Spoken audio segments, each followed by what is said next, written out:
Yeah, absolutely professional start over here. There's nothing going wrong at all.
Ladies and gentlemen, welcome to the Off-Pace Motorsports GT3 World Tour 23, where the world's finest sports car drivers converge to showcase their skills on some of the most challenging tracks around the globe.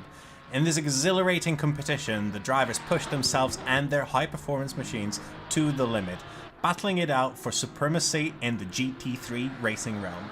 In round 2 of the GT3 World Tour, we found ourselves at the renowned Misano World Circuit, Marco Simoncelli, located in the beautiful region of Emilia-Romagna, Italy. Coincidentally underwater right now. Misano, named in the honour of the late Italian motorcycle racing legend Marco Simoncelli, offers a thrilling and technically demanding circuit that has become a favourite amongst drivers and fans alike. The Misano circuit is a 4.2 kilometer track that features a unique blend of high-speed straights, challenging corners, and slight elevation changes. Its 16 turns test the driver's skill and precision, demanding a delicate balance between aggressive braking, accurate apexes, and seamless acceleration. One of the standout features of Misano is its fast and flowing nature, which rewards drivers with a smooth and precise driving style. The circuit's long straightaways allow the GT3 machines to unleash their immense power and speed, while the complex series of chicanes and hairpin turns demand sharp reflexes and impeccable car control. In addition to its technical layout, it's also known for its spectator-friendly design with excellent viewing areas and modern facilities.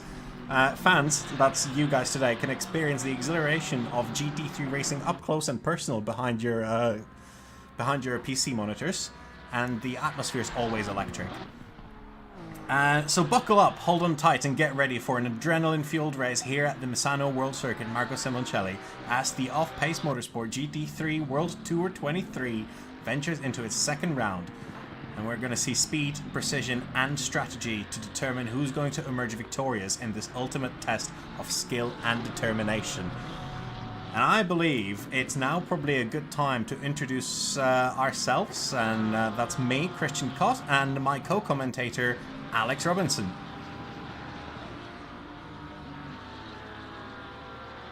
It's sure to be spectator. 1 second, because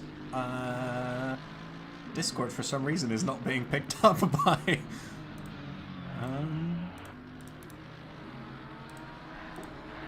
Yeah, this is a professional stream, and I can't get Discord to pick up on OBS, so at least we know that we can't hear you now, and I will figure this out. Quite literally, yeah. So...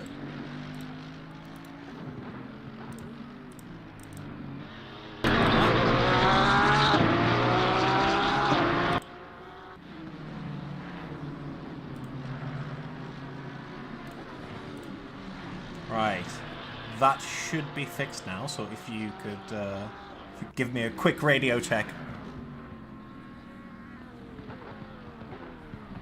No radio check. Yeah, only professional streaming here, guys. Don't worry about it. Only.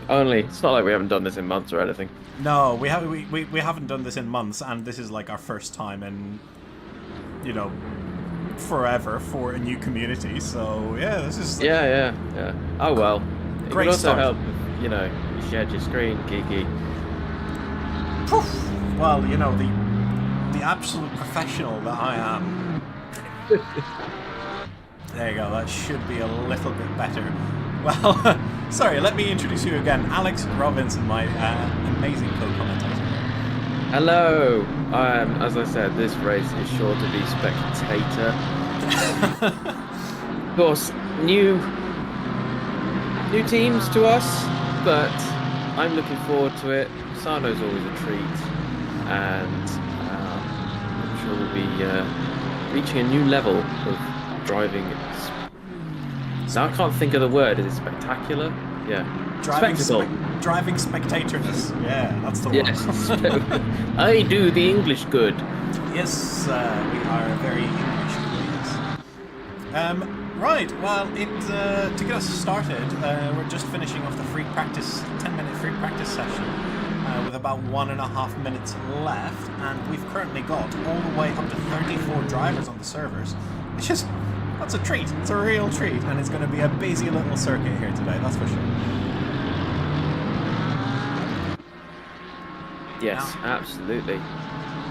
For those who don't know, which includes the two of us, it's the format of today is going to be at this just this 10-minute practice session, then a quick 20-minute qualifying to set the grid for the hour-long race today.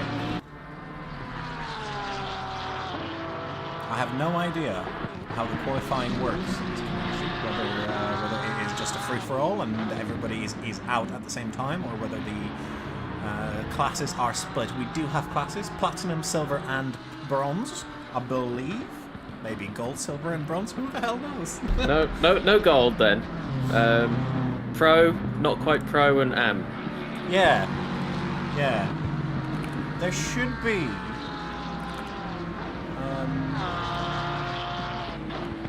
in the I really wish that I could say that there's a nice little link to the championship in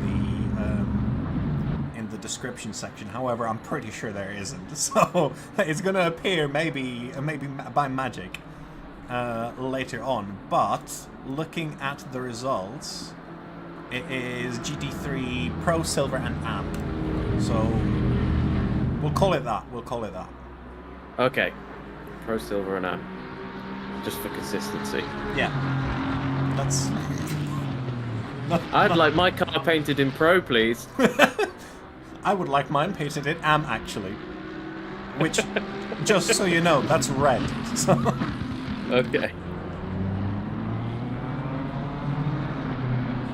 Well, if you... Carry on. Well, looking forward to seeing, obviously, we're new to this community. There are some members that we are familiar with. Well, mainly one, whose name I can't see in the listing yet. Which is not anything unusual for him.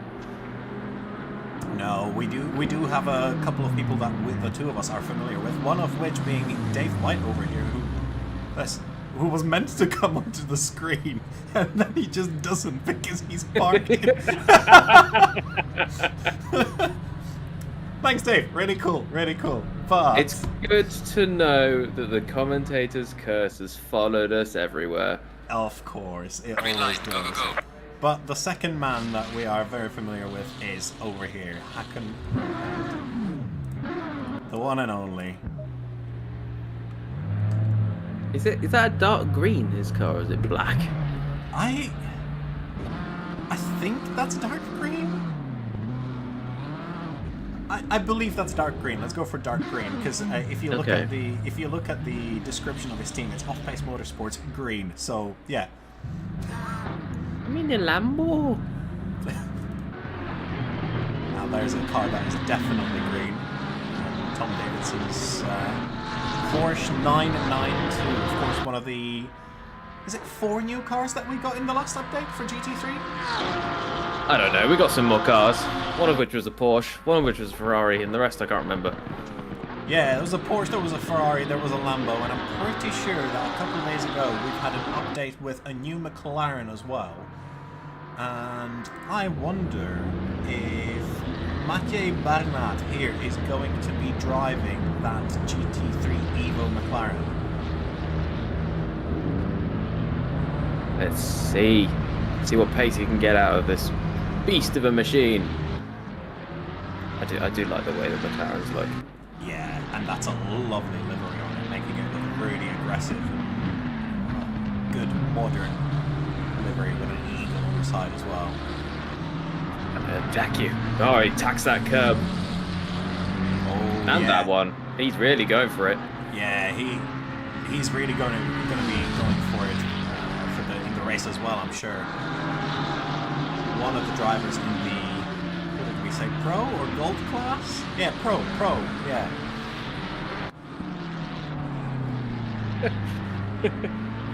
Color pro. Yeah, everybody's favorite color, pro. Right, the 20-minute qualifying session is off to a start, and Tom Davidson, it appears, is our first driver out on track setting a valid lap time. Whether it's going to remain valid for the rest of the lap, we shall see.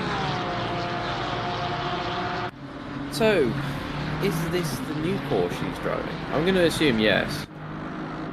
My basic assumption is yes, and I know that the way to check is if it's got the full-size light bar going down the back, which, yes, it does. Wow. I didn't realise that was the way to check. I mean, most Porsches have a very similar body styling. It's kind of signature to the brand. Yeah, hence why it's quite difficult. But yeah, the big difference is from the outside is that big new light bar at the back. And if you do go into the interior, and I managed to find a camera that shows it, it's that big screen as well behind the wheel. Nice ultra-wide monitor. Yeah. When are they going to start driving in VR though? That's a very good point. And as we were on board with Tom Davidson, he managed to invalidate the lap, so inevitably process worked. But we've got a first time on the board, 1:33.2 by Vulcan Backierden. Yeah, I've butchered that, haven't I? Wouldn't be the first time we've butchered a name on one of these kinds of broadcasts. No, and I'm going to let you butcher this one. It's a bit blurry on my screen at the moment. Number 2, that might help you. I'm not... Fulvio? I'm not even going to try. That's We'll come back to this, and I'm sure once I have everything properly set up, I will have a good go at that name. Yes, yeah, absolutely. But he's currently sitting in P2 with a 1:34.2, and then Jordan Cotton. Actually, that's changed. Fulvio has been relegated to P4 now by a little bit of argy-bargy. A little bit of argy-bargy. Just a little bit of a love Just tap. Just a little bit. Just a little bit. Can we just get a quick qualifying review? Spec. Just a bit of push. Yeah, just a bit push. Into the gravel with you. Yeah, just one hit into the pink. Terrible. Here comes Zach and Roholt. Now, viewers, we're quite familiar with this driver. He's known to us as being the guy that sits in the pits, does a lap, sits in the pits until 5 minutes left for qualifying, and then goes and gets P1. So, will he do the same here? I don't know. We're gonna have to. This is gonna be a big finding out experience for us, and something really new where we're not quite sure that Hakon's gonna be pulling a last minute, hero run to get into P1. Certainly looking forward to finding out, because he is in the Lambo, and as far as we know, this is his good car. Yeah, that's what he says, and I think, from what I can see, he is driving the new Evo version of the Lambo, which that's the only car that I've driven out of the new update, and let me tell you, it is quite a nice car to drive. It is really quick. I can see that as he eats all the sausage curbs on the inside and doesn't break a sweat. Yeah. Of course, us being usually here in the commentary box, we don't tend to get too much time behind the wheels of these cars. But have you had the pleasure of driving any of these new cars? No, I haven't, sadly. I really should spend some time doing so I can actually talk about them in more detail as the Porsche comes and parks on the main straight. But I'm hearing good things about them, which is always good. You never want to hear an update come out and the car's like, it's just a spinny mess. Yeah, I have to say I've heard the exact same things. The Ferrari in particular has really impressed a lot of people with just how drivable it is and how easy it is to get it to go quick. Hence why we probably see so many of them in the lineup today. Yes, and I think it comes back to the basics of DLC releases, in that you don't want to release a DLC and the first feedback you get is the cars are crap. Yep. Don't buy it. Yep. So I know Kunos say they try and make it realistic, they try and balance it to make it fair and everything, but I do think there's a little bit of a marketing tweak. It's just like, let's just make the cars good. Make sure they err on the side of good when they come out, so that people will actually buy this. Yeah, I remember when the BMW M4 came out the first time, and everybody switched to it, and everybody was driving it. And then a couple of weeks later, they were like, "Let's back it up a bit. We've messed up here because this car is everywhere now." Yeah. Super stable, doesn't understeer, doesn't oversteer, just goes straight, fast in a straight line. What more could you want from a car? Yeah. And of course, part of it is also the cars are actually, real-life cars, and the real-life manufacturers do put in all the work and the effort to improve the cars year on year. So I imagine that if you were to take the physical cars, the new Evo version would probably be better than the regular one. But well, you'd hope so, wouldn't you? But you never know. Yeah, you never know. I mean, as we can see from somebody like Mercedes in Formula One, the new car doesn't always have to be exactly. I was going to come to that point and pretty much straight away. Just ask Mercedes F1 team what they feel about their car from 2021 versus 22. Yeah. Of course, speaking of Formula One, today the Off-Pace Motorsports GT3 World Tour is the prime event that's going on in motorsports, correct? Yes. No other race is happening today. No, nothing happened earlier today. No. No. Nothing as prestigious as a deeply revered race. Nothing on the scale of GT3s at Misano. No, especially not in a Assetto Corsa competition. Nothing. Do not change the channel. No. Do not Google Monaco. Just stay with us today. Where even is Monaco? Is that a real place? I think it's fake. Some say. Really? How does Jeremy Clarkson do this? Yeah. Some it's say almost like he scripts it. Some say that there's a diamond still lost somewhere in Monaco from one of those races as well. Is that a story that you've heard of? No, I can't say I've heard that one. So back in, I want to say the early 2000s, one of the teams decided, let's put a massive diamond on the nose of one of the Formula One cars. This car then proceeded to, in one of the sessions, have an off. The nose came off the car, and when they retrieved it, they had a look at it and just went, "Oh shit, where's the fucking diamond?" And nobody's seen it since, and that's the mystery of the Monaco diamond. I'm not surprised. Of course, on a Formula One budget, there probably was a minor tax write-off. Yeah, probably. Yeah, they just kind of think, just insurance, easy peasy. Yeah. Red Bull put it under the catering budget. Yeah. I mean, it's carbon, just like bread, I guess. Yes. Anyway, let's go back to the qualifying at Misano, because do these guys discredit if we just talk about Monaco all day. Yeah, right.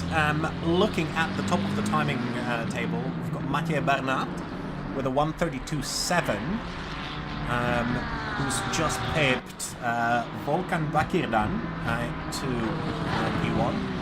He's currently sitting in P2 in the new Porsche, and then another Porsche of Tom Davidson currently sitting in P3 with a 1:33.5. There's quite a big gap between P2 and 3, so it's going to be, it might be a nice little battle for the lead between the two cars. Then in going from the Pro class to the Pro color to the Silver category, we've got Vyacheslav Bespilotov in P1 for the Silvers, 1:33.7. Then Andrei Fedotov in P2 for the Silvers, 33.8. And Chris Wright, 33.8 as well in the Silver category. And then for the AM color, Dave White leading the pack for the AMs with a 1:34.3. He's actually just improved his lap quite significantly there. Followed by Adam Sawyer with another BMW and old time of 1:36 flat. And then in P3, Terence Ansel, one of the very few old cars, Aston Martin, with a 1:37.6 for now. It's not bad. Doing pretty well. Yeah, doing pretty well. I think it's going to be really interesting to see how the new cars compare to the old ones, because looking at the timings, the only car that hasn't been adjusted, like majorly, is the BMW in the top 10. Yeah. Wow. Yeah, the new cars. Well, obviously they're the new fresh thing, so everybody's going to want to drive them. But what about the Mercedes? Is that new? so what's happened with the Mercedes is it's the same car, but it's had a lot of under the hood improvements done to it. So the electronics are new, and I believe some of the engine bits are new as well. So right. It's not a brand new car, it's not a full-on Evo version like the McLaren, however, it is effectively significantly improved since the last patch. That should be nice for those Mercedes drivers. Oh, they'll love that. Not that it was a particularly bad car before. No, I have to say it was absolutely one of my favourite cars, if anything. The way that it could eat curbs was legendary. People love those curb eaters. It's not what the McLarens today will be thinking. They'll be thinking, oh god, curbs, stay away. We say that, however, keep in mind that it's been, we've had the new update as well. It's 1.9 days now, not 1.8, so yeah, curbs true. are a lot less aggressive these days. Well, the cars handle the curbs better. The curbs are still just the same. Well, I certainly hope so. You know, oh, I'm talking off. Oh, it looked like it handled it pretty well there. Yeah, it looks alright. Passed the litmus test. Did the driver spin out and die? No. Okay. Excellent work. Yeah, I'm sure we're going to keep an eye out on some of the aggressiveness with which some of our drivers will be taking the curbs today. Hakan Rojo, 4/10 up on his best lap time. It's the biggest green delta on the grid right now. What did we say? It's 4 minutes 30. He's just invalidated. We probably shouldn't be watching him when he's doing this kind of shit, should we? No, but we are. But we are. We are. Speaking of, Sam McCarthy half a second up as well. Just ahead of him. I'm increasing that to 6/10. That's going to be a big jump. And that was from 13th to 6th. Nice drive there from Sam McCarthy.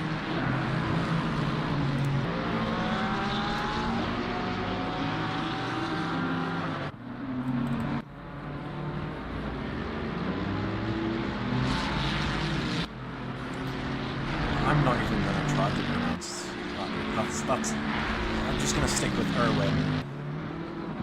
Erwin It with... could be Irvin. Irvin, yeah? Irvin. Sorry. This driver. The Ferrari driver. It's a Ferrari. You can't say that. It's a Ferrari. It's a shitbox.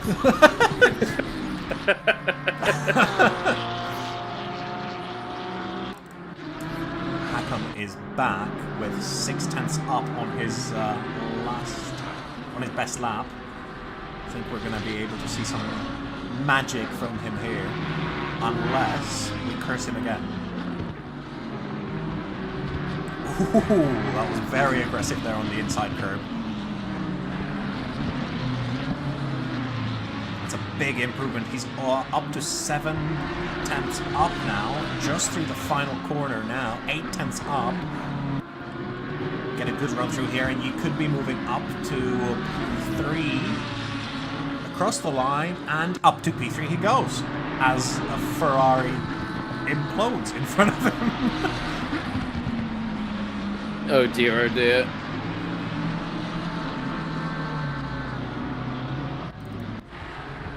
Volkan here, just coming across the line. That's going to be going into P1.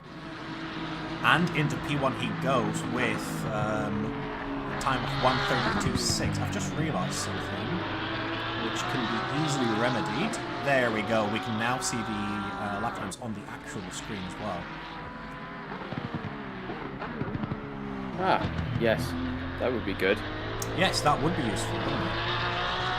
Good job from the streaming team again. Totally professional.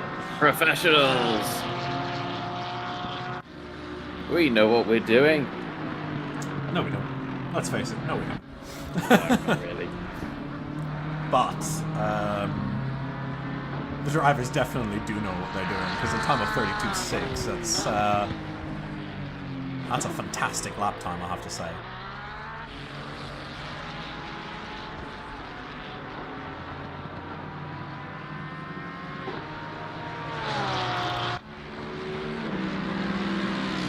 Looking down the timing board, Alex Nunez in the Puma AMG Mercedes Uber! has just invalidated. I think he might still have enough time to get back around for another lap, as a minute of qualifying is left only.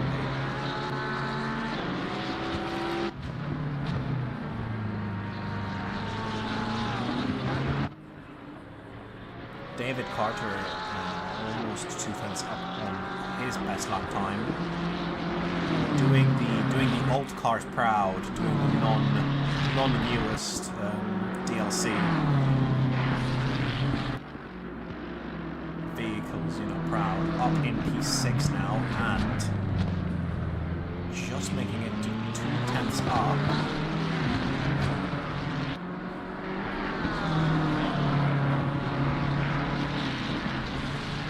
Through the final corner, on the gas, run it out onto those curbs. 1/10 of an improvement, and he just jumps Fulvio Di Polito up to P5, but he is coming back, right back at him, through the final corner, the last time that he can do this, and it is an improvement, but it's not enough to improve in front of David Carter there.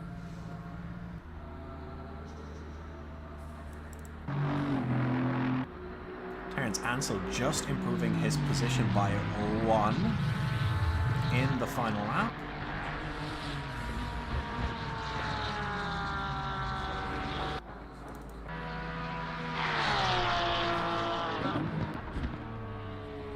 Andrea Finetto, 3.5 tenths up on his best lap, improving that to 4 tenths just there in that single corner.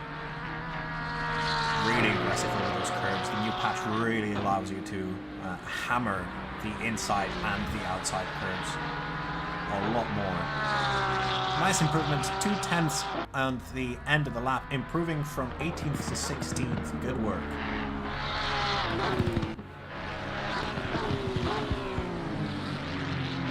Final driver on a valid lap. Hugo Holgado.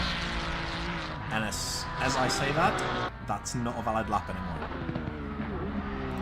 Striking once again.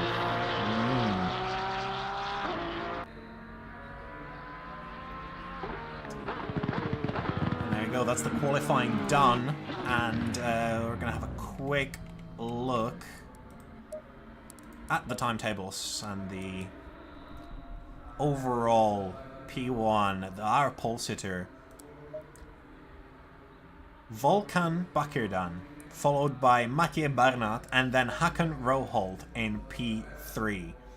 Now it's going to be a real challenge for us to try and remember these names, so I think that's Sam McCarthy in P1 for the silver class. I don't know why I tried to do this, because I only see the C now for Connor? That guy. For the right Huracan in P2, and then the best pilot of AMG in P3 for the silver class. In the AM class, Dave White, and the BMW M4. It's actually a triple whammy of the BMWs in the AM class with Dave White, Adam Sawyer, and Mr. Dalbach. Great job, Kristian. Well done. Nice. Right, we've got about a minute and 30 seconds. Hacken in the chat. Enjoy the race. Keep it clean. Yeah, keep it clean, guys. Let's not give the stewards too much work. Yeah. Kiki, you just check your DMs. Yeah.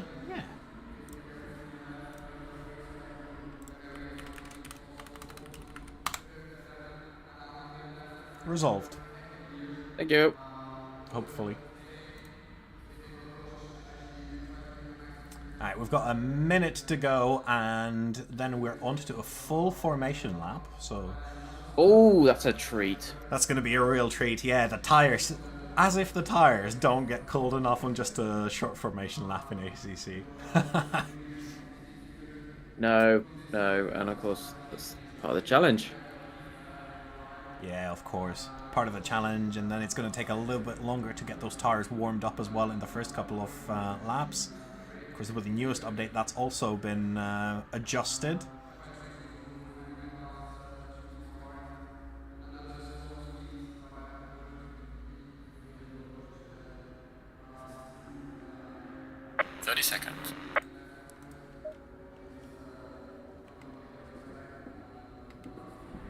As I hopelessly click through all of the settings.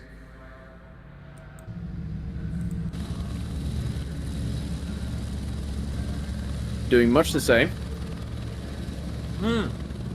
Yeah. Now we can have a look at the lovely advertisements here for Misano from the airbag system there on the right. Airbags! Who needs airbags? None of our drivers have airbags. Oh! What are those good for? Right, and off. And one car is off. And it's lights out and away we go, and Volkan Bakırdan wins!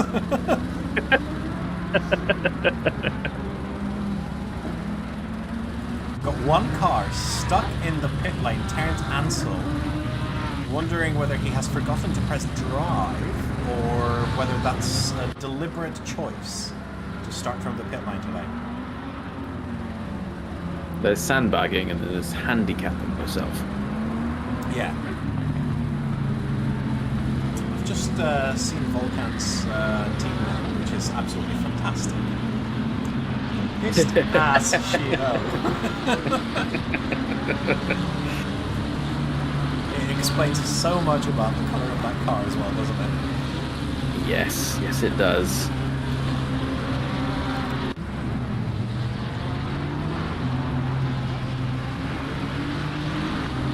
Now, I know that on the short warm-up lap, the cars are ghosted to each other. There goes my answer. Those cars are definitely ghosted to each other as well. I wasn't quite sure if they can be causing damage to each other there. Clearly not. No, I believe it's the same. It's just they'll be instructed to go single file, and then at some point they'll be told to go side by side. Gotcha. And that's probably going to happen around where the normal races start happens. Sorry, the short formation. Yeah, and that's where the chaos begins, because all the cars at the back have to suddenly accelerate to get into position. Yeah, and of course it starts very close to the actual start line here, doesn't it? So it's going to be a short time for everybody to get into the correct starting positions. In the meantime, I think they should just be focused on getting their tyres up to temperature.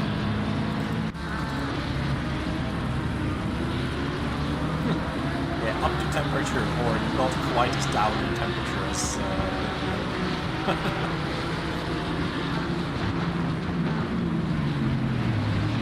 Yeah, absolutely. I think the side-by-side order has been given due to the large amount of chaos we're seeing on screen.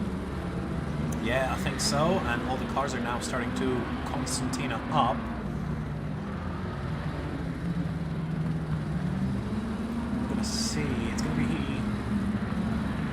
early morning race start as well, so the temperatures might be rising, so getting the right pressures would have been a challenge. But here we go down the start-finish start-finish straight even. Volkan Bakır'dan leading the pack. Green light. Give me the one you can. And it's a green light, and we're off. And we're going. Volkan has a great race start. They're managing to keep the first place. Hakan Broholt, they're under attack. And that is a place for Tom Davidson. Oh, I don't know if that's secure yet. Hakan's going to stick it up the inside. He's got the next right-hander. Can he make it round the... Oh, he closes the door nicely. Yeah, very well held there around the outside of that right-hander, and then straight back onto the inside. Great work there. Yeah, it was very well manoeuvred to hold the position, but I don't think it's all over between Hakan and Tom Davidson. I'm sure it won't be. Well, we've got Callum Kott there in the wall. That was a big hit there. You can just see him spinning off the background. Yeah.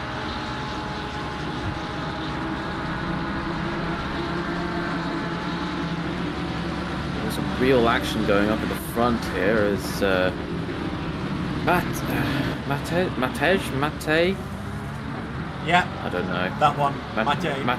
Mate Barnett and Volkan Bakır'dan. That's a great name, Volkan. I know. Imagine having an Aston Martin named after you. Yeah. Anyway, as I was saying, yes, Tom Davidson and Hakan Broholt are battling for third, and Mate Barnett and Volkan Bakır'dan are fighting for first. Yeah, and it's going to be a good battle all the way through the race, it seems, because those four cars, while not, glued to each other respectively, they're going to be in those pairs for a long time, it seems. I think that's true throughout the field. The field at the moment is very densely packed. First 17 positions, all within 10.5 seconds of each other. Of the leader, even. Yeah. Oh, it was a big crash there for Josh Wicks in the Ferrari, which lets Chase Goodall and Stan Joala through. And Terence Ansell still sitting in the pits, so it seems like that car might be having some technical issues. Or the driver's gone for a coffee. Alternative, yeah. It's a valid alternative. Yeah.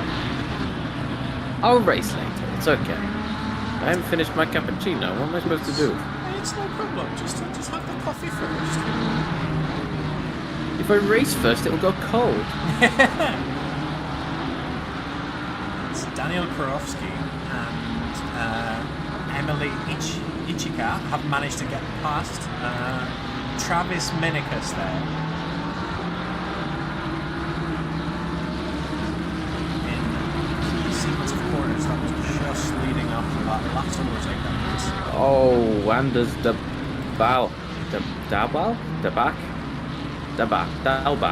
Dalbach. Yes, there we go. Sorry, Anders. Oh, yep. We've just seen the crime being committed there in the replay. Yeah, that was a right shunt. Yeah.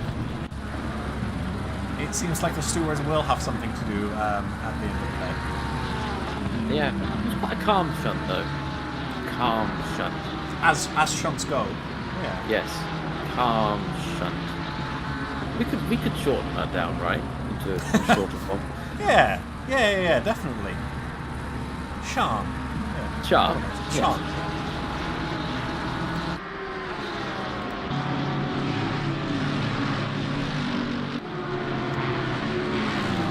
Chris Wright is going down the inside of Alex Nunez. That was a well set up move into the two right-handers, but Alex managing to keep it really nicely around the outside of that right-hander and batter system. Devours the sausage curves and the defense on the inside and holds position, coming on to wherever this is, the final straight. Yeah, well held there from Alex to keep that position, but it's brought Vyacheslav Bespilotov into contention as well, and he's just gone a little too deep. A quick look at the replay. And down the order he tumbles, unfortunately.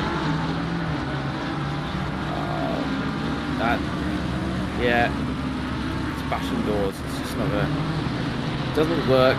Yeah, that was 2 into 1 there. There was just not quite enough space for both of them on that apex itself. Well, you know, you don't go for. If the gap doesn't. Fuck it. If gap car. If gap car, no driver. If no gap car, no driver. If gap car, driver. And if you no longer go for a gap that doesn't exist, you're not Pastor Maldonado.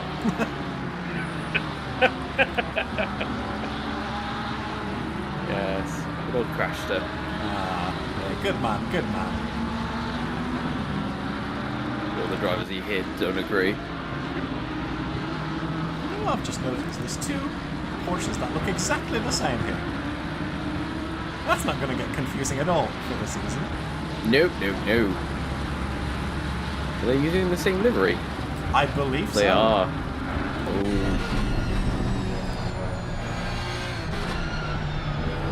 The hungry Porsche.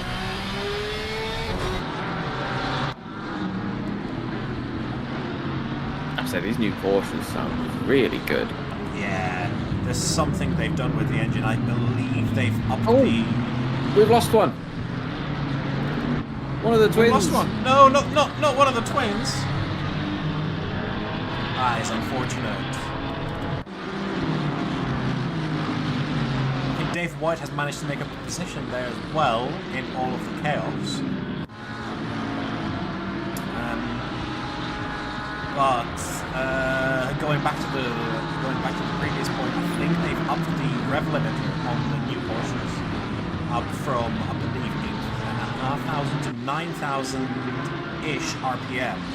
So those cars now here sound absolutely mental. I love it when the engines scream. I'm sure the maintainers don't. Yeah, well, Oh, power slide for Dave White. Holds on to it pretty well. Yeah, but Vyacheslav Bespilotov there. Oh no! Oh, and that's no. Carnage! Absolute carnage! I can't believe you've done this. You've caused this, Alex. You said he did so well, and then suddenly. Oh, yeah. Oh dear.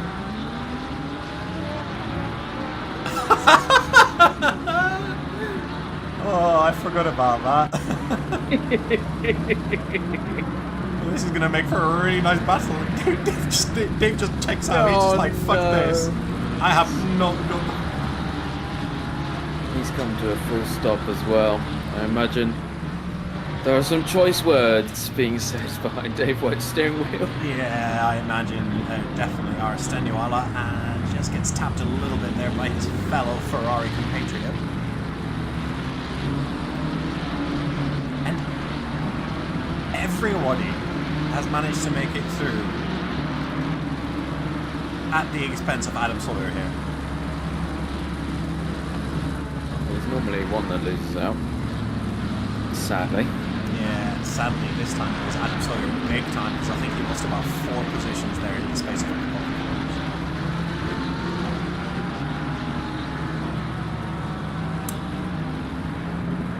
Dave White is no longer with us. No, he is thrown in the towel. He called it a draw. Yeah. His race draws to an end. Of course. Chase Goodall. Chase Goodall is going to need to chase some more cars because of that spin, and that is Racing for team RIP Dale Earnhardt. yeah, RIP to the big one, to be fair. I mean,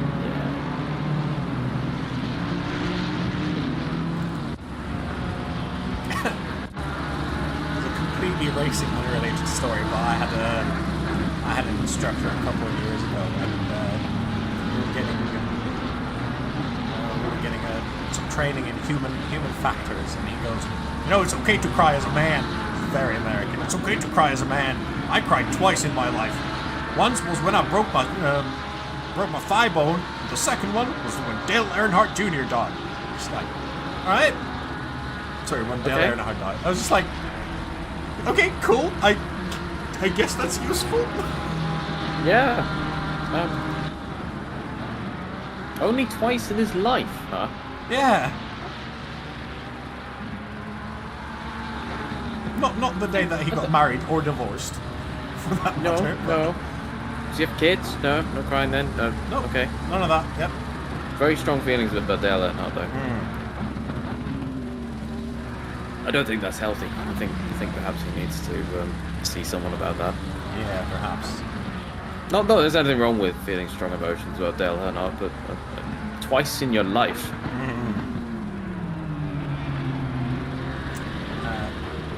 Meanwhile, this battle between Volkan and Mate has been absolutely raging. They have not been further than about half a second from each other. And Mate looks like he's just looking for any opportunity that he can find. Yeah, I think the new rev limiter upgrade, evolution, it's really helping the Porsche out on the straights, because I'm not seeing what we were seeing on patch 1.8, where the Porsche would enter the straight and lose. Yeah. No matter what. It could be in a tow, it'd still lose. Where it seems to be holding its own quite well. Yeah, I think the Porsches have really gotten quite a nice upgrade in top end speed, because they can now hold their places and really quite gain in slipstreams as well, which is really nice to see. A fair few drivers will be happy about that. Changing position here. One of our stricken twin Porsches. It's just a temporary change of position. Matt Leyland in a very tastefully pink Ferrari. Manly pink. Yeah, I like that colour. Very manly pink, yes.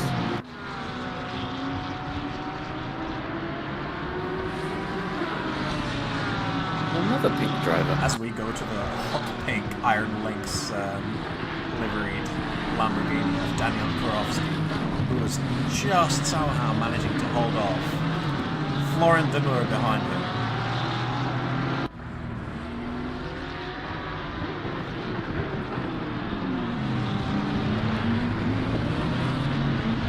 I have to say, we've had a bit of argy-bargy, a couple of drivers spinning around, and as soon as I say this, I'm sure there'll be more, but it's gone quiet. It has gone quiet, but you know what they say, never say the Q word. Quick.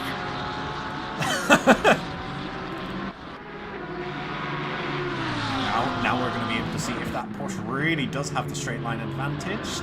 No, it's still not incredibly fast down the straight. So Hakan Roland was managed to keep ahead of it quite nicely. So no unfair advantage for him. In his Lambo. Not quite as... Not got the advantage over the Porsche anymore. I think it's fair to say, even though the Porsche is no longer just flat out losing, it's not necessarily going to win. No, probably not going to win a drag race straight down the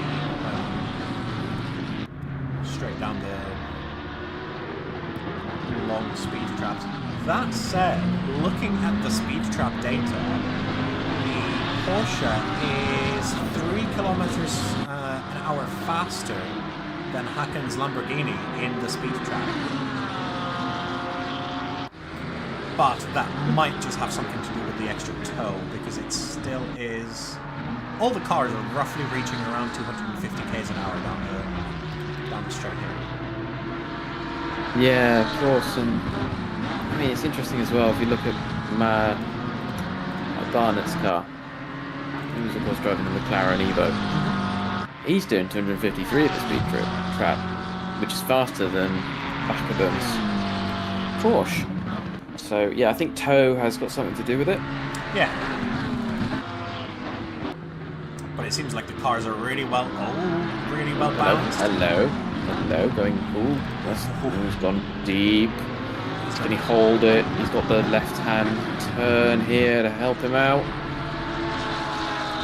He's looking for the switchback. Oh, great on the brakes there from Hakan. Ow! Pulls it off. Beautiful racing, absolutely beautiful. I don't think it's over. No, it definitely is not over, because there goes Tom around the outside, setting himself up nicely for the next left-hander. You might get the switchback, but Haken's got the inside defending into the next two right-hand turns, and he's sensibly backed out. Well, like I say, this is definitely not over, because this battle's going to keep carrying on, and this is also allowing Fulvio Di Polito to catch up to these two drivers. Just out of the corner of my eye, I've noticed that Bess Pilotov has picked up a drive-through penalty, which he is now serving. Yes, I think that was for track limits. Can't spend your speed tokens that early. Not all of them, at least. There's still 45 minutes left in the race. At this rate, he's going to be serving another 2 of those drive-through penalties. So we don't want to be doing that.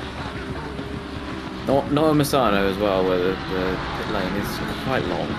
Yeah, and you also go through, and then you think, oh, I'm there, and then you come out of the pit lane and you realise that the board that allows you to go is not for another 150 metres around the corner. Just slowly wind your way out the pit lane, finally found the board, and we're off. Yeah, and then because it's in the middle of a turn, it's quite likely that you might actually spin on the on coming out. Yes, because your tyres are now frigid. Yep. Lost all their stickiness.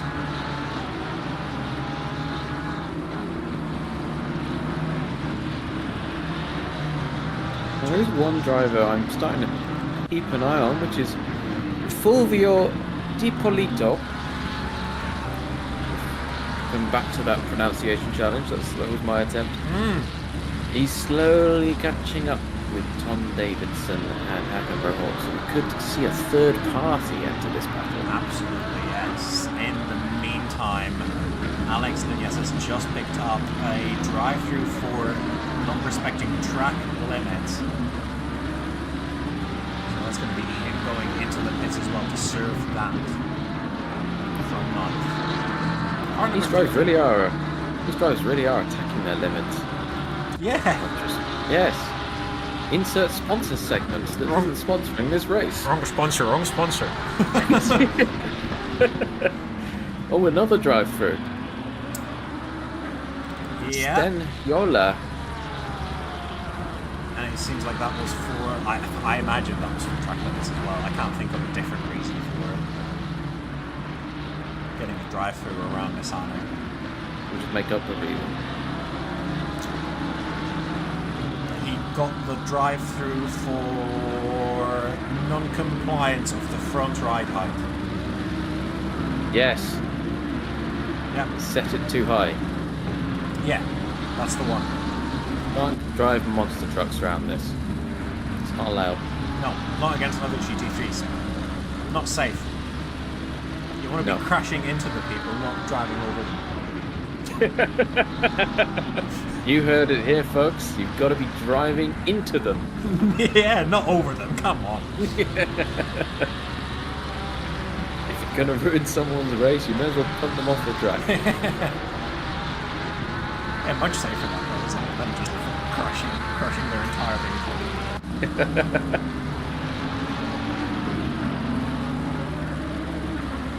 Chris Wright has managed to get past Alex Nunez into on the entry of the hairpin there. I say hairpin, that's a pretty wide hairpin.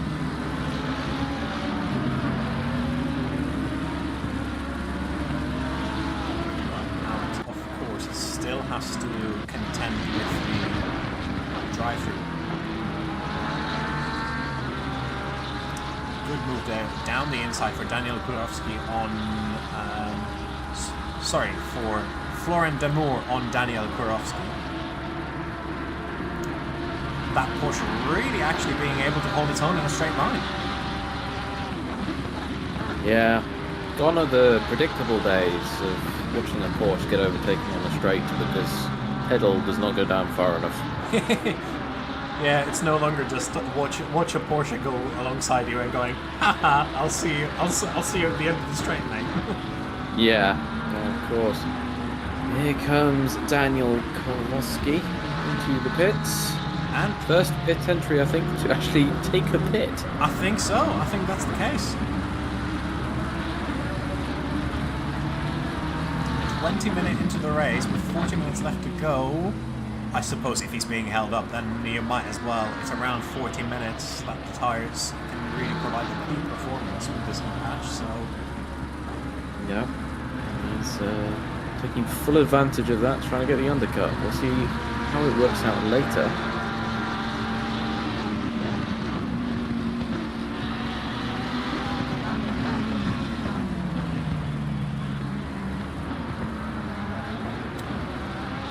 You know what? I'm really wondering how Volkan is feeling right now, having just seen the front of that McLaren in his mirrors the whole race.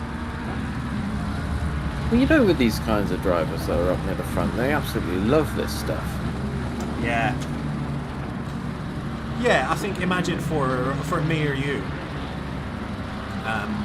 You get a car behind you, you start getting nervous, you start making mistakes, and definitely start driving slower. Yes. Somehow, these guys at the top of the field, having a car in their mirrors actually somehow propels them to go faster than they could on their own. I think it's when you've got the ultimate feel for the car and you know exactly how it behaves and how it drives and how to extract the most out of it. It becomes more of a challenge, you know, a game, than it becomes perhaps me or you, which is like, okay, now I've got to make this car go even faster. Yeah. How can I do that without crashing? Yeah. Was around the outside was Tom Davidson. And a little bit of contact there on the exit of the corner, which does not allow him to be alongside for the next right-hander.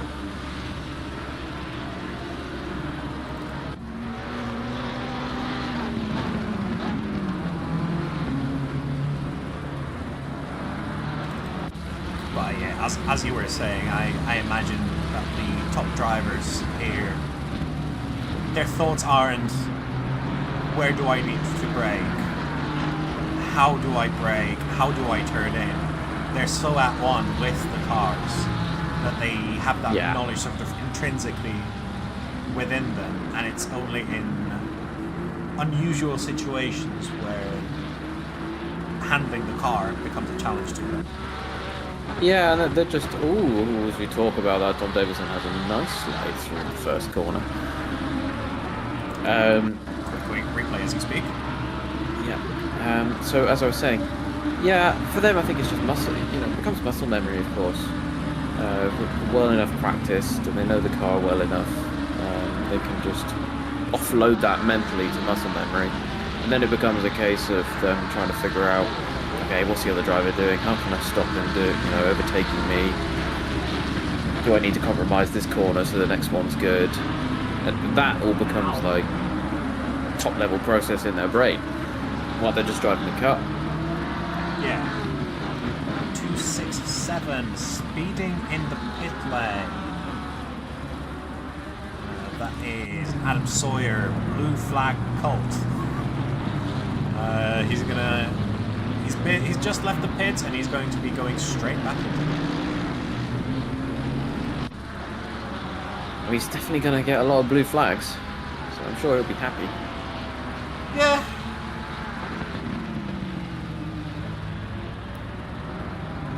I'm not sure how happy he's going to be, but the team will be happy collecting the blue flags for sure. The Kott will be satisfied. Oh, great blue flag. Show us the way to the speed.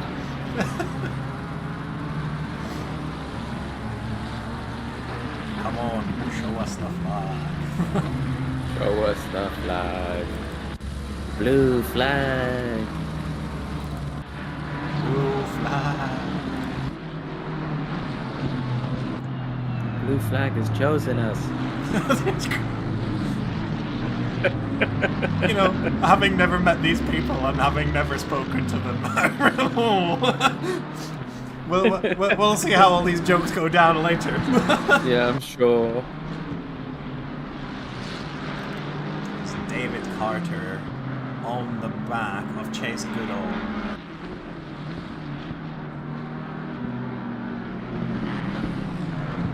Down the inside, Chase runs a little bit wide and David takes the position away from him.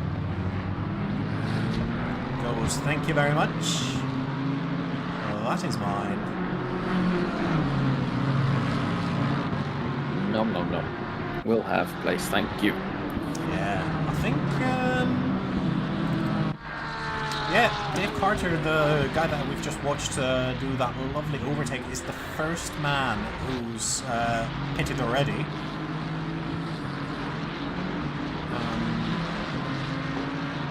Well, putting those fresh tyres are good news. Yeah, then. absolutely, yeah. Making them work and... Matej Bernat into the pits from P2.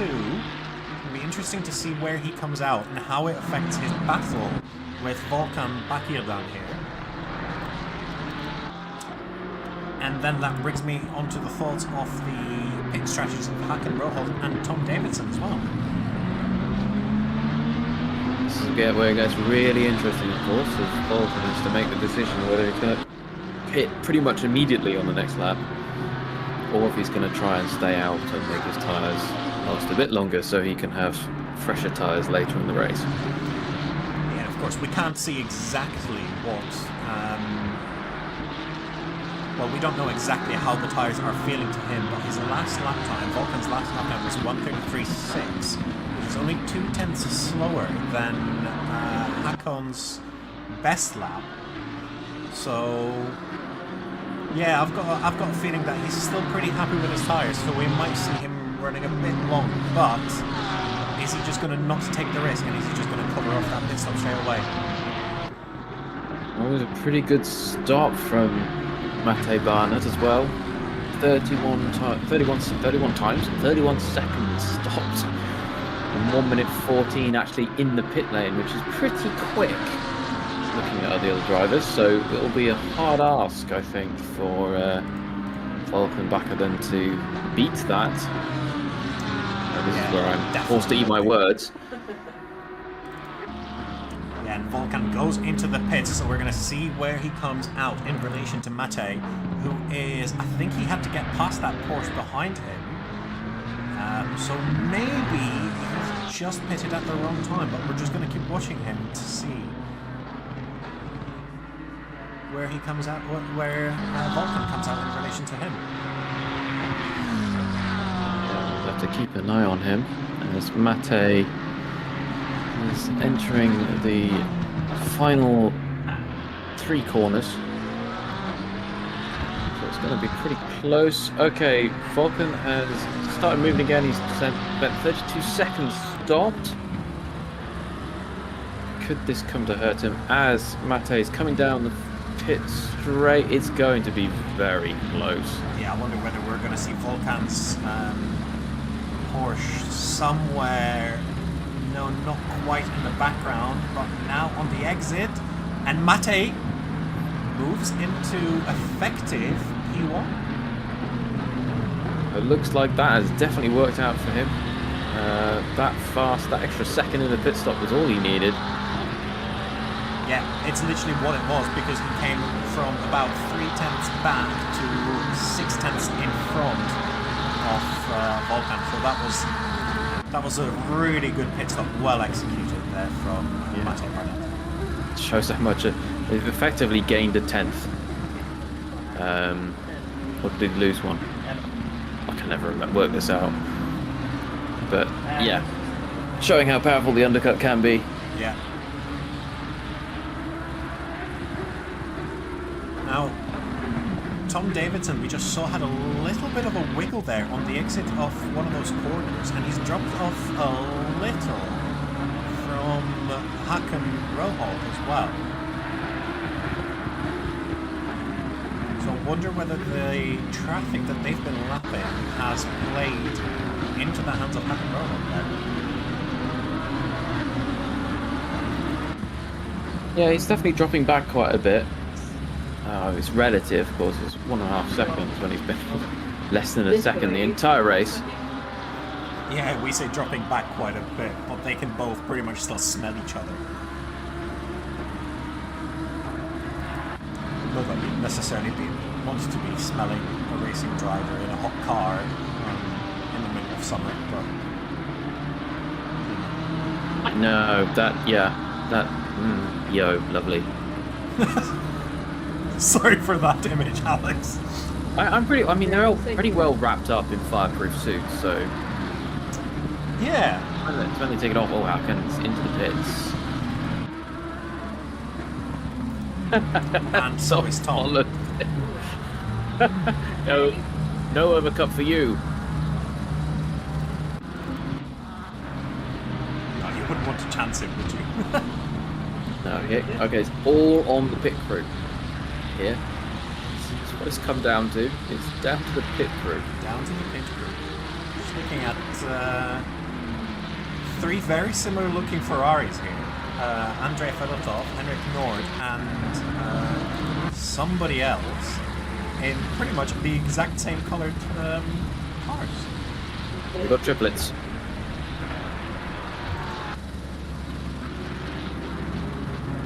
I think that's Hakan off the pit box, and we're going to see how he compares to Tom Davidson.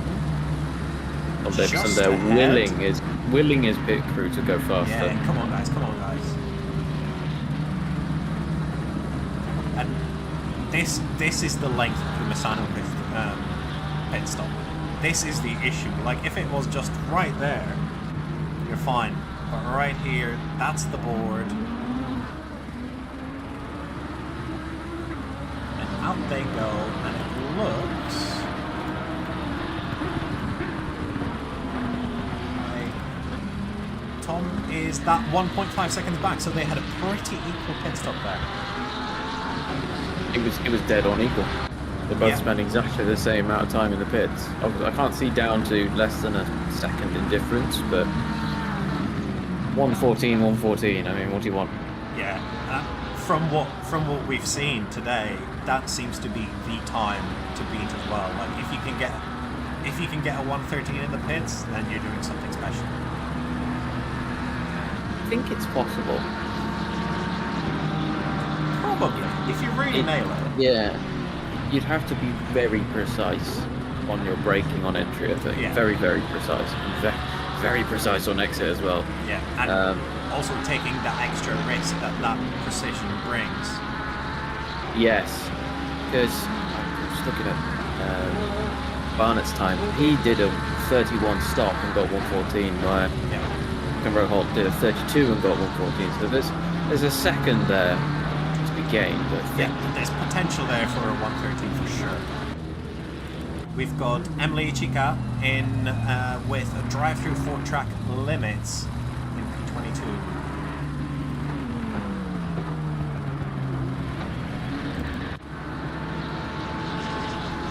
These two have been running really close to each other. Travis Minicus and Florent Damour locked in a battle for the last couple of laps as well. Both have already pitted, so there's no pit strategy to come into this battle anymore. It's just the one mandatory pit stop.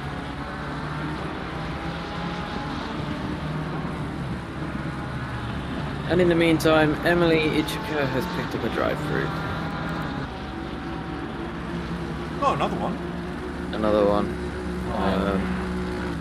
Rear ride height was too low. Yeah.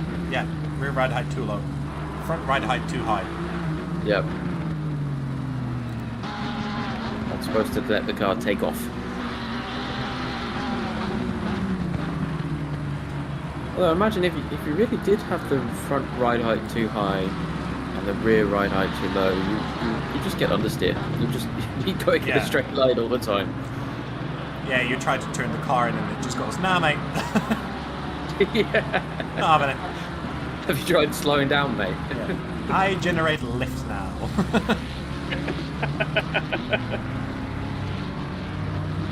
Eventually just add some jet engines and turn it into a 737. Easy peasy. Yeah. Have you tried upforce?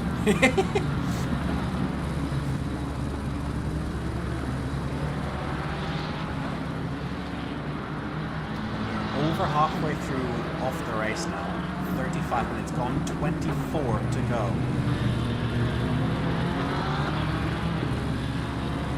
Well, it's been a good race so far.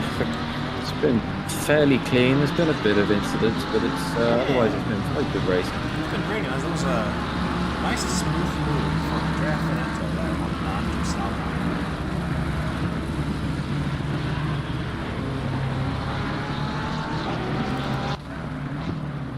There's been plenty of on-track action to be had as well, and the battle for P1 and the battle for P3 respectively both still going on. Yeah, and it's interesting to see Tom Davidson has closed that gap by about a second now. He's down to 0.4 over a second. Yeah, definitely something with the tires of that Porsche. I wonder whether he might be running a more aggressive setup as well, where the tires go off after the sort of 25-minute, half an hour mark, and that's why we saw that slight drop-off in pace at the end of his stint. Of course, hitting some traffic now, so running into the back markers. A bit of interference for Kott, but not to much effect. There's a drive-through for track limits there for Andrei Fedotov as well. I don't know if we already discussed that one, but drive-through it is for him as well. Drivers here are really pushing the track limits. To their detriment, as it's turning out. It's one of those difficult ones, isn't it? Number 314. Oh, there we go. That's just the drive-through for track limits confirmation, so we know the reason for it. It's not ride height related this time. Sorry, as I was saying, Misano is one of those tracks where the curves are so wide and the track limits are pretty generous. So it really entices you as a driver to really be pushing those limits. Yeah. Really attacking the limits in the corners.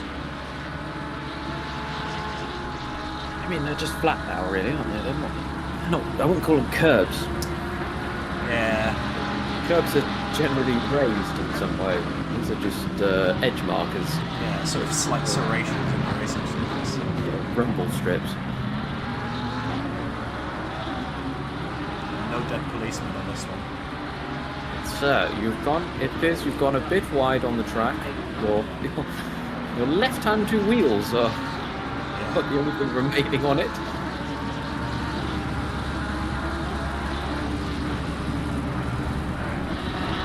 I think that's going to be one of those things that we're going to be seeing at Valencia as well on the new circuits, where the track limits in turn 1 are generous is a weak word, I think. Yeah. The first time that we're going to see that track is we're going to be shocked. I think it's also because with the general tyre and suspension changes with 1.9, drivers are less worried about taking sausage curbs. So where before they might think better of it and try and stay inside of them, now they're going hell to leather and taking those curbs, and it only takes a little bit of error in judgment to beat a speed token doing so. Yeah, absolutely. And Alex Nunez provided us with a perfect example right there, just going straight over those sausage curves. And the Mercedes completely unfazed.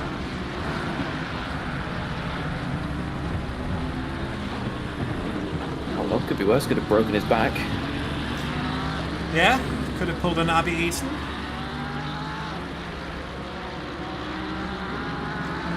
I wonder whether Andrei Fedotov has actually realised that he's got a drive-through, because it's now the last opportunity for him to serve that.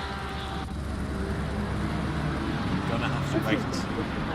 I don't think there's ever a good time to serve a drive-through. It's never a good time to get a drive-through either, is there? No. Much rather That's than for not be certain. getting. Yeah, it's just interesting. They give you 3 laps in which to serve it, and then you think, is it better to just wait, or is it better to just go straight away? Yeah, it's one of those, in my mind, as soon as I get one, and when I'm driving, as soon as I get one, I have to go into the pits straight away, just because when I get the drive-through, I know I'm going to be frustrated, and it's going to give me that little bit of respite to go, alright, recollect your thoughts, don't pull this dumb shit again, and learn to drive. Yeah, fully with you there. As they just need that time to think. But on the flip side, I can't help it every time I do it. It's like, it always happens to me at least when I've just pitted. Yeah. So it's like the tyres are already cold. Should I warm them up and then turn them in and then cool down again? Or should I go straight away and then they're just extra cold? So maybe then it's okay to wait. You know, actually get heat into the tyres before you lose it all again. Yeah, absolutely. There's a move from Alex Nunez there, just to retake the position from Foran Danor. But yeah, it tends to. It's one of those frustrating things. My last experience with a drive-through penalty was where I was collecting speed tokens at Zolder, and I collected the final one, and as soon as I got that drive-through, something changed in my driving style, and the following lap I sent it into the wall, and it was just, that was race over for me. So one of those things that really plays on your mind. It's so important to not let it. Yeah, of course. I mean, in certain games they call it going on tilt. It just as much applies here. Yeah. Very, very difficult to remain calm and collected when you're frustrated and you really don't want to have to deal with this again today. Why does this keep happening to me?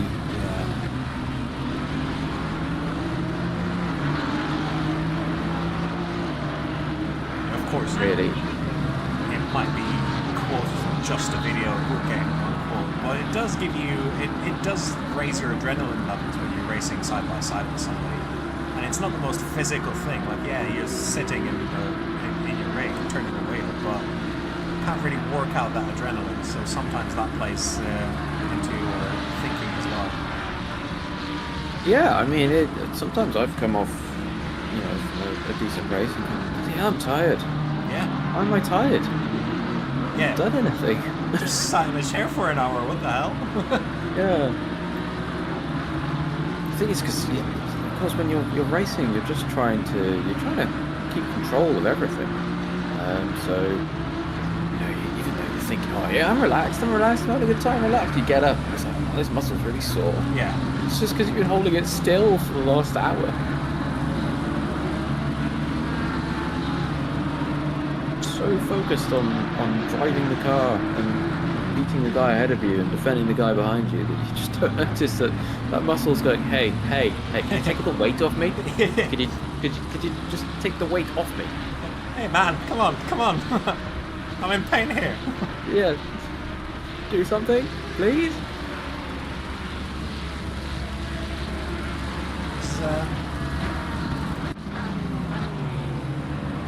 That's the first time that I've seen the relative between these two, P1 and 2, turn from orange to white, indicating that it is more than 1 second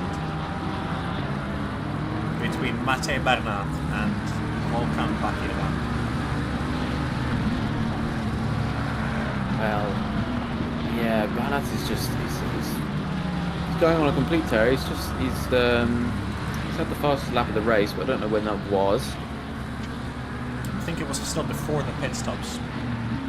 Yeah, I'm just thinking over the last lap he was half a second ahead of Bakirvan, so Bakirvan must be losing quite a bit of time due to tyres or something of that nature. Yeah. Something's definitely happened on that last lap, whether that be tyre related or traffic related. Something's definitely not happened to Volkan's imagination.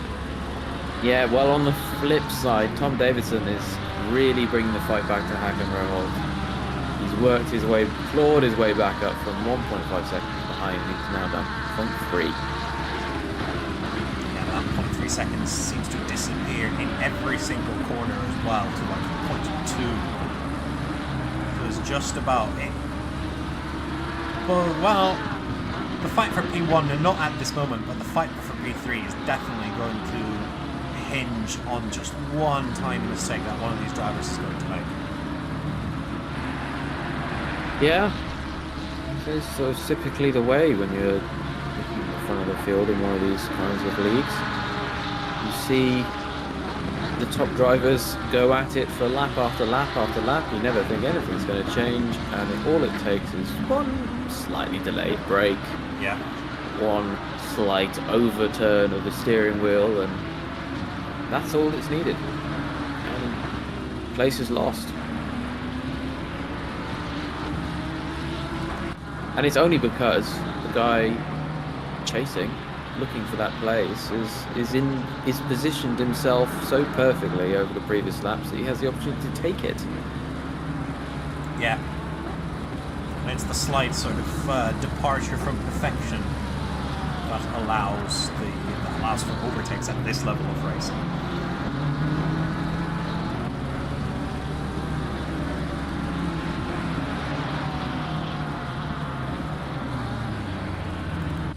We're starting to see it happen throughout the field. We're seeing David Carter chasing down Sam McCarthy. Fulvio Di Polito chased down Chris White. And Irvin, yeah, just Irvin. Irvin, oh god, I'm sorry. Chased down Daniel Korovsky. And then further back, Matt Leyland and Tom Tweedy seem to be sort of flirting with that fight as well.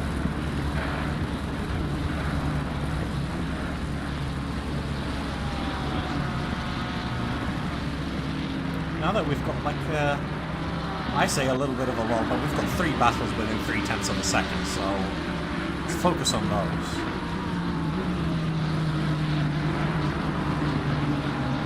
He's thinking about it. Definitely saw it. I like it when you can see those little moments from a driver where they just position the car a bit. They're just like, I would have gone for it. I would have gone for it, but it's not this time. Yeah. Not quite close enough. Not quite. Yeah. But you can really tell that he wants to get past. Yeah. Oh, just put the nose of the car there, but it wasn't quite. It's not ready yet. Still warming it up a little bit, letting that dough rise. Yes. Still needs another 10 minutes in the oven. We've only got 11.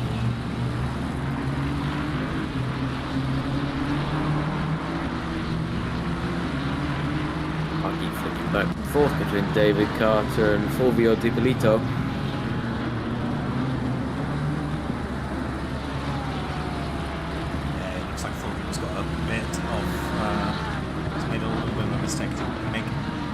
I say that, and the gap just immediately disappears. This is... If only they were closer to each other so we could watch it. Ooh, both of them. Fulvio makes it happen up the inside. It was very close.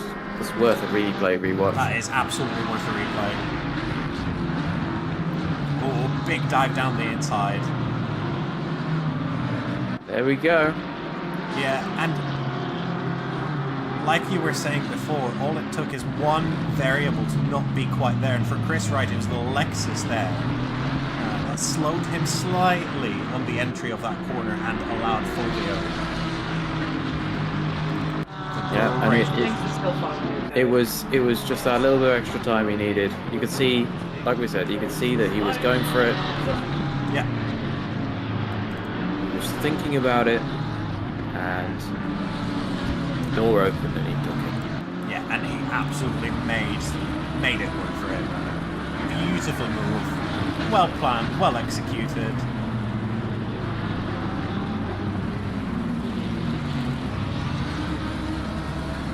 I would clap for him, but when we do clap, it sounds like we're having premarital affairs with our hands.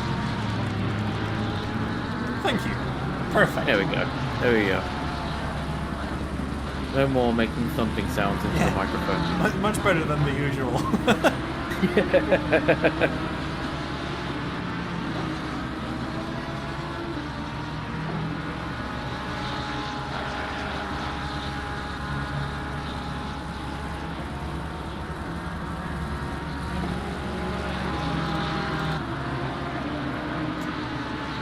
Otto Avenue, yellow flag.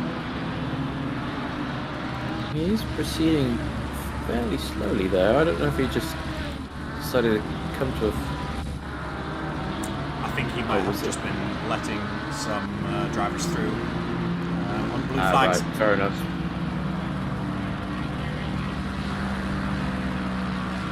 Some sort of an issue here as well. Chase Goodall, but that seems to be absolutely fine and resolved.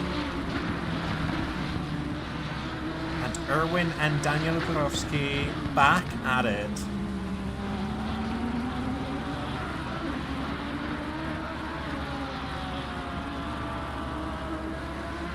So, you know, we were mentioning how, you know, you can get a bit sore doing this. Yeah. I've just spotted that one of our drivers, number 189, in the Ferrari, Callum Condy, racing for team Out My Knees. I have a tip for him. Adjust your pedals.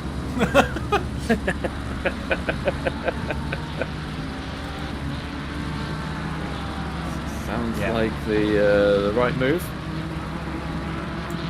Yeah, it's one of those where if you're pressing the brake or even the throttle at just the wrong angle, yeah, your knees can really start getting it. Yeah, I bet.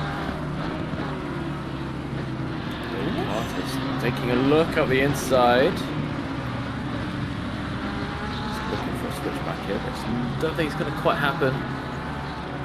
No, not quite, but you can... This is exactly what you were saying about the fight before with Fulvio. You can tell that he's hungry to take that position away. He's really putting the pressure on him now, of course. Yeah, making himself big in the mirrors, making sure that he knows that he could go for the move. He could do. Yeah, it's just, you know, trying to set the driver up in front for the ultimate catch-22. Like, you go wide, I go the inside. You go on the inside, I go around the outside. Yeah. What? Make your choice. Choose your line. Erwin has managed to get past David there. Sorry, Daniel there. Sorry. Lovely little move.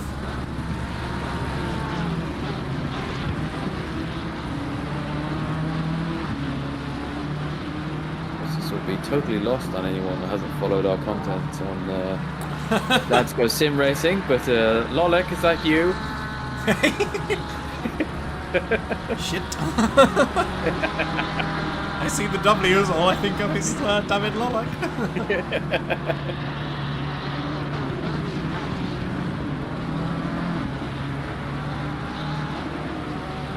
As if we're calling this content. Two men chat shit. Yes, well, how these things go. Alex Nunez makes a pass happen on Travis Minicus. Now he's ready to be taking the position away from Nathan Misiak as well. 5 minutes exactly left in the race now. Temperature, as I've mentioned at the start of the race, has increased a tiny little bit by about 3 degrees, I believe, for the ambient temperature. I wonder if our drivers have been correcting that on their pit stop, or if they're now driving around going, oh great, the tyre pressures are all out the window. Of course, that window has got quite a bit wider now, where before it was like, oh, you're 0.1 degree over, are you? Yeah. Good luck turning corners. Yeah, so you remember grip? Yeah.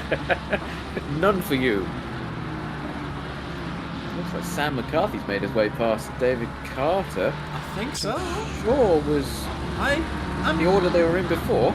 I'm quite confused as to what ACC Race Control was thinking there. I think maybe it just got a little confused in that little situation there, but they're definitely in the positions that they were before. Getting a bit over eager.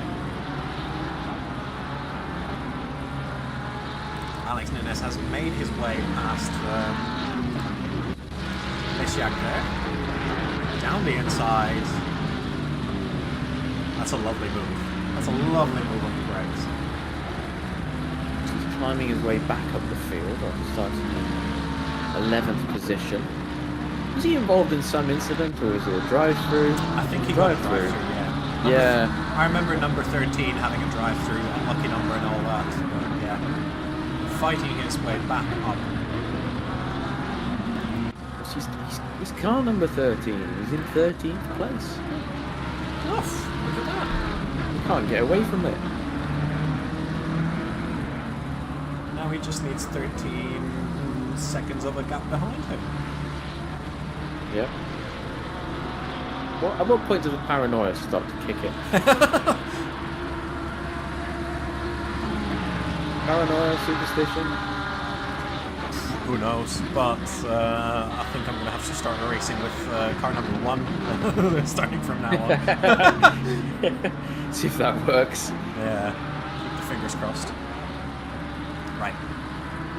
2.5 minutes left to go. That's, I imagine, Mathieu Bernard has just started a lap. It's about 1 minute and 30 seconds. So I think it's going to be 2 more laps for him. Yep. And he's got a nice, healthy gap behind him now. Who doesn't is Hakan Roholt. Yeah. You know, earlier we were talking about getting sick of a driver in your rearview mirrors. I would be at this point. Yeah. Can you just screw up, please? Yeah. Just go away. Just make a mistake, please. Please. Please. Please. On the other hand, it's like, can you? Oh, go faster. Oh, go faster. Can my car go faster, please? Yeah. Where you find out you've had it in the wrong map the entire race. Yeah. Suddenly you realise that you've been racing in the bloody pit map or something. Yeah. Switch it to map 1, spin out immediately. Yeah. Oh, David Carter makes a nice move on the inside. Yeah, but looks like Sam McCarthy. He might be on. Neck. David Carter has the inside and he's gone deep. Yeah. Right, man leader is on the final lap. Give it all you can. Alright, man leader's on the final lap. And there you go. And that is David Carter through Sam McCarthy. He's been working on that for quite some time. Yeah, that's you know what, regardless of what would have happened, either result is well deserved. Well deserved defense, well deserved attack. It was just a great fun battle to be watching. Travis Minicus here just managed to get past Nathan Misiak.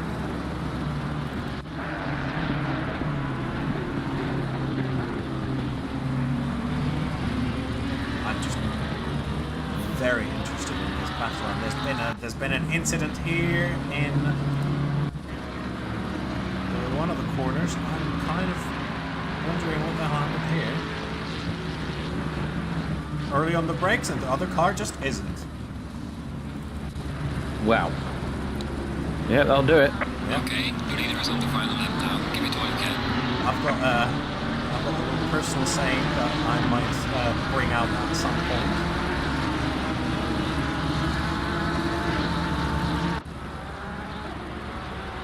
Totally.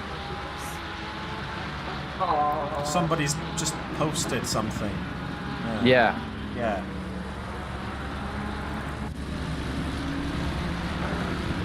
Knockoff catchphrase. The leader has finished the race. It's like Top Gear and whatever it is. And Matej Barnat has taken the win completely off our screen. Volkan Bakırdan managing to keep the P2. Hakan Roholt is going to be crossing the line ahead of Tom Davidson with a 1 second gap in the end for P3 to finish out the podium.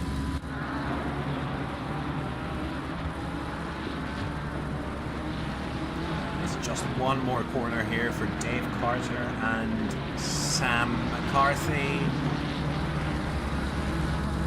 Dave keeps his position as well, the one that he's worked so hard to get and finally managed to fight his way to.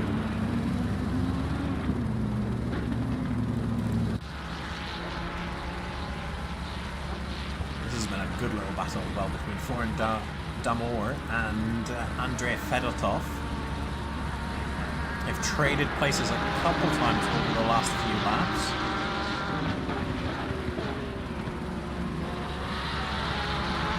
Oh, and could it be another trade? Andre goes through, but then he just spins. Lucky not to get collected there for Florian.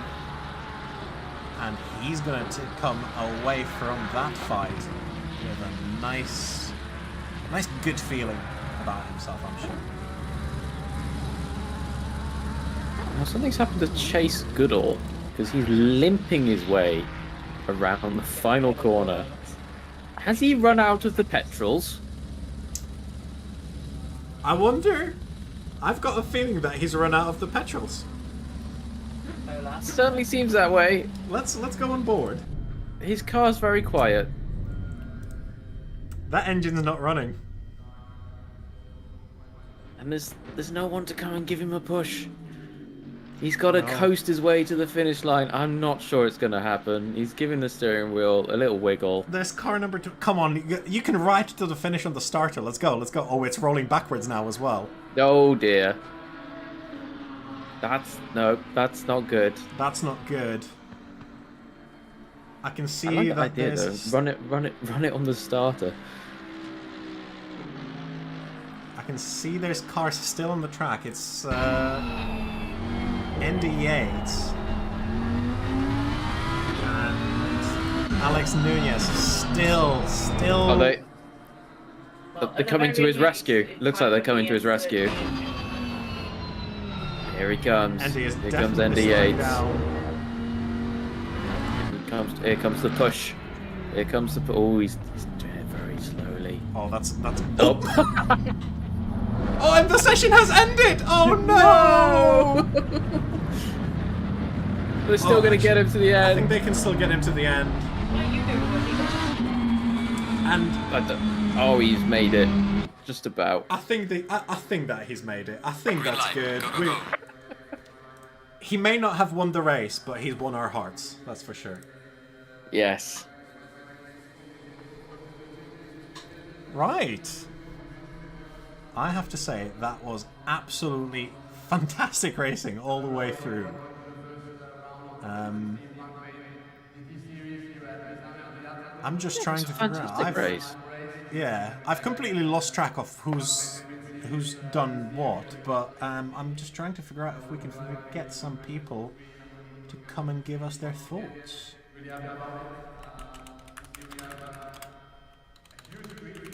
Let the random abductions begin. Actually, yeah, let the random abductions begin. Yeah, let's bring in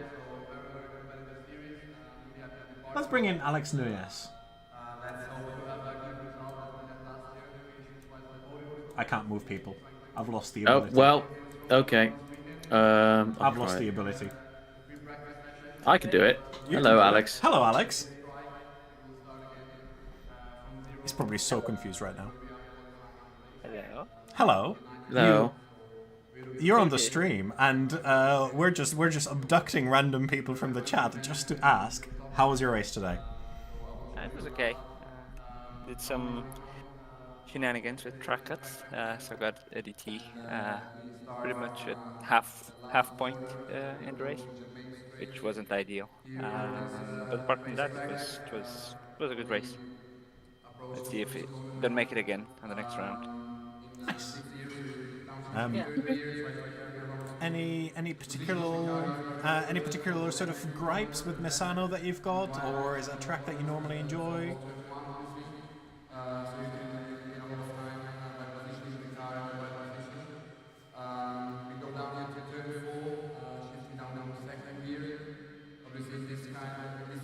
Stuff happening. Absolutely. Yeah, it was one of those days. So on to the next. There's not much more to say. Okay. No. Well, thank you for joining us. Yeah, well, not like you had a choice. Yeah. Just dragged in. Okay, guys. Thank you. Thank you. All right. Well, I'll place you back. Oh, I can move him back. I tell you what. Because we haven't, as far as I can tell, anyway, we haven't got any of our class winners, but we do. I can see the name of the person that won our hearts this race. Sigurdal, the man that ran out of the petrols. In he comes. Hello, Chase. Hello. You know, we were just me and Alex were just saying you may not have won the race, but you've won our hearts with your. I realized on the back straight, I was like, I think I'm about a half a liter short. It came around the second to last corner and was like, oh, well, there it goes. I saw you slowly making progress. It was like, oh, has he broke this steer? Oh, no, the car's very quiet.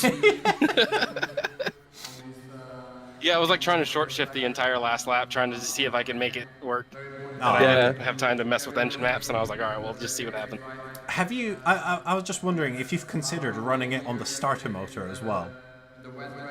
Ooh, I forgot I could do that, honestly. That's just if you're gonna run it tight next time, then there you go. There goes my pro tip here. Well, like 99% of the time I overfuel, but today I looked at the calculator and I was like, that looks right. I'll pull some fuel out, and Yeah. apparently not. Oh Yeah, well. it's always that frightening moment where you realise I'm not gonna make it to the end. You do everything. Short shift like crazy, like you're in sixth at 100 kilometers an hour. I asked Vulcan, I was like, Vulcan, where are you at on track? He's like, Sector 1. I was like, that's behind me. This is a problem. Shit. Yeah. And then, yeah, you faff around with the engine maps, hoping that somehow you turn 0.5 litres into half a lap. Yeah. Squeezing water from a stone. Yep. Yeah. Well, congratulations on just the absolute pleasure that we've just had watching you. You're welcome for the entertainment. And I'll move you back into the other chat. And I think, speaking between us, we've got Sam as well, who is the class winner for the silver. So I'll pull him in and we can hear a few words from him. Fantastic. Hello, Sam. I think you're the only class winner that we've managed to get hold of. How are you doing? Hi.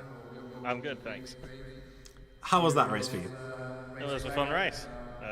Feel a little bit lucky to get away with the move I made on lap 1, but yeah, no, otherwise it was just trying to maintain a gap to the second class position.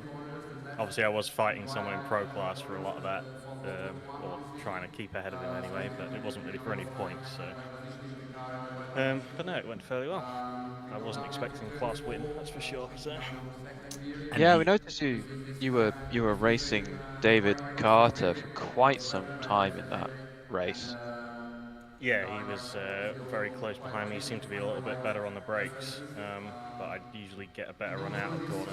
I think he pitted about 10 minutes earlier than I would have expected to try and undercut, but it didn't work out for him for whatever reason. I ended up back in front of him again. He got by in the end. I got tripped up a little bit by a couple of the blue flags I was trying to get round, and he seemed to get through a little bit easier, but it's fine. It wasn't even for a class position, so it doesn't really matter much. Excellent. Very good job either way, and congratulations on the class win, and thank you for saying a few words to us. Thanks very much. Yeah, thank you, Sam. Right, and I think we can quit it there with the interviews. But yeah, what were your thoughts on the race today? It was really good. It's good to see the new cars coming in on 1.9. Obviously, this is the second race of the season. Drivers are building up their confidence in the cars if they've not built it up already. And it was very entertaining, very good racing. Good to see the top 4 going at it like crazy, trying to throughout the whole beat race. each other. So that's a single mistake. Yeah, providing entertainment for us for the entire hour. Yes. And it's just good to see good racing. Obviously, there's a lot of drive-throughs today. Yep, such is the case with Misano, though, it seems. So yeah, one of those. Yeah, we'll have to see how that goes into next week, whether it continues or.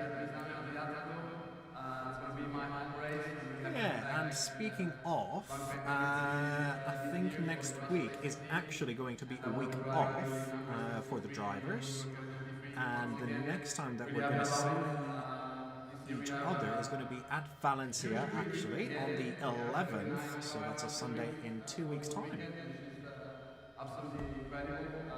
Yeah, nice little break for everybody, and I'm sure the drivers will welcome it. For us, it's obviously just, one week, so...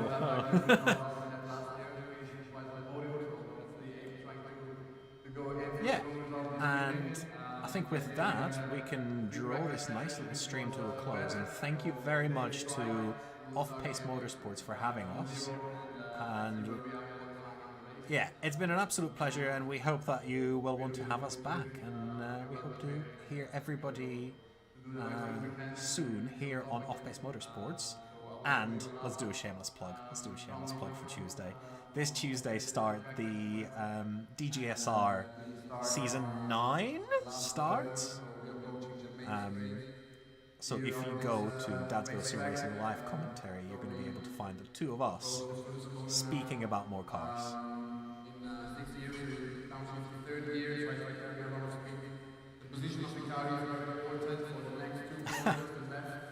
Yeah, it's more of the same, if not more random, I'd say. Yeah, if not worse. Well, thank you very much for keeping us company for the last couple of hours, and it's been Kristian, Kott, and Kristian. Have a good rest of the night.